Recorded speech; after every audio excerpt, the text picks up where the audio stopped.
Rick Without the K James presents, in my opinion, podcast.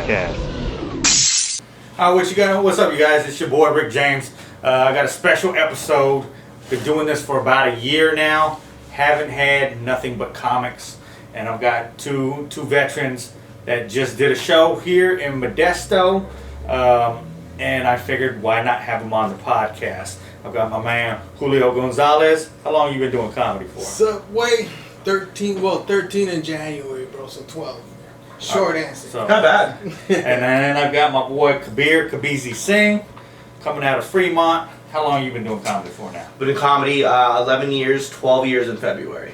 All right. And Myself, myself, too long. I've been doing comedy for about 10 years. So I wanted to have people that know what it's like to do comedy and know all the pain and the struggle. So I'm going to ask you guys a couple questions. You just tell me how you're feeling about it. Start with the first question, and I'll shoot it your way. Kabir is You didn't memorize question one? no, because I'm not going to fucking question one, right? You asshole. This is why his mother doesn't like him. My mom fucking loves me, and she likes you too. So let's just keep it professional. She likes me better than She likes you a lot. But I want to know, who do you model your comedy after? Who do I model my comedy after? Yeah. Who are your inspirations? Inspirations. It's weird because I didn't really watch comedy until I started doing comedy. So I actually never went to a live comedy show until my first comedy show that I ever went to was one show with Damon Wayans 3 months before I started, and then Rooster Teeth Feathers finals because my boy Sammy Obeyed, was in the competition. So when I started comedy before I started really watching stand-up, but I would say, like, who would inspiration-wise, I would have to say I think Russell Peters is definitely one of them because he was the first brown person that I ever saw do stand-up. He was like the first guy that kind of looked like me doing that. And I didn't know that he was the only one doing it at that point because I really didn't watch a lot of stand-up. But yeah, Russell would be one. Inspirations would be, I love the way that Dave Chappelle does his shit too. I think it's great that he has a message behind the shit and he's funny as hell. At So I would say those two. What age did you say, man, that's when I want to start doing comedy? Was it?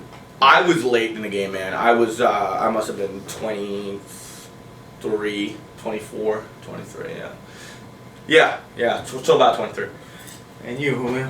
Who do you look up to? Who's your inspiration? I'll say George Lopez, don't be happy. Bro, no, I won't, bro. I'll say Kevin Hart, bro. He had that one fucking motto was like, work so hard that when you tell people what you do, they won't believe it.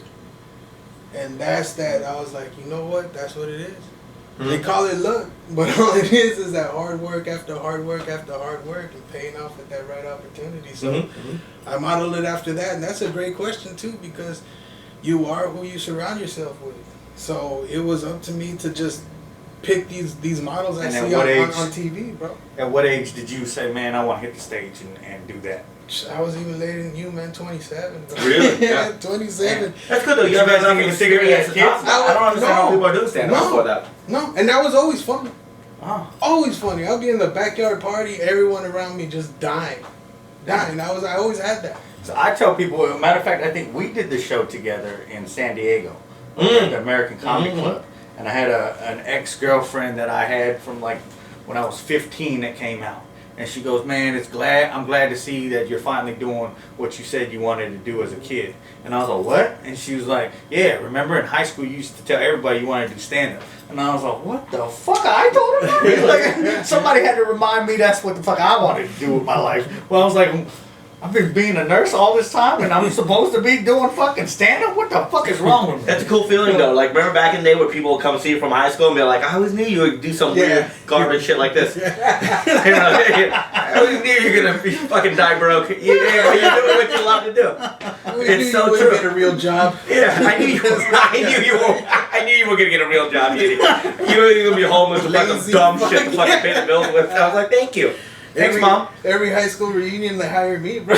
Oh, yeah. I show up, I do the entertainment. I love that. Dude, it's great. Support, bro. It is true. Even at the last one, I had my photo booth business there. We're all taking pictures.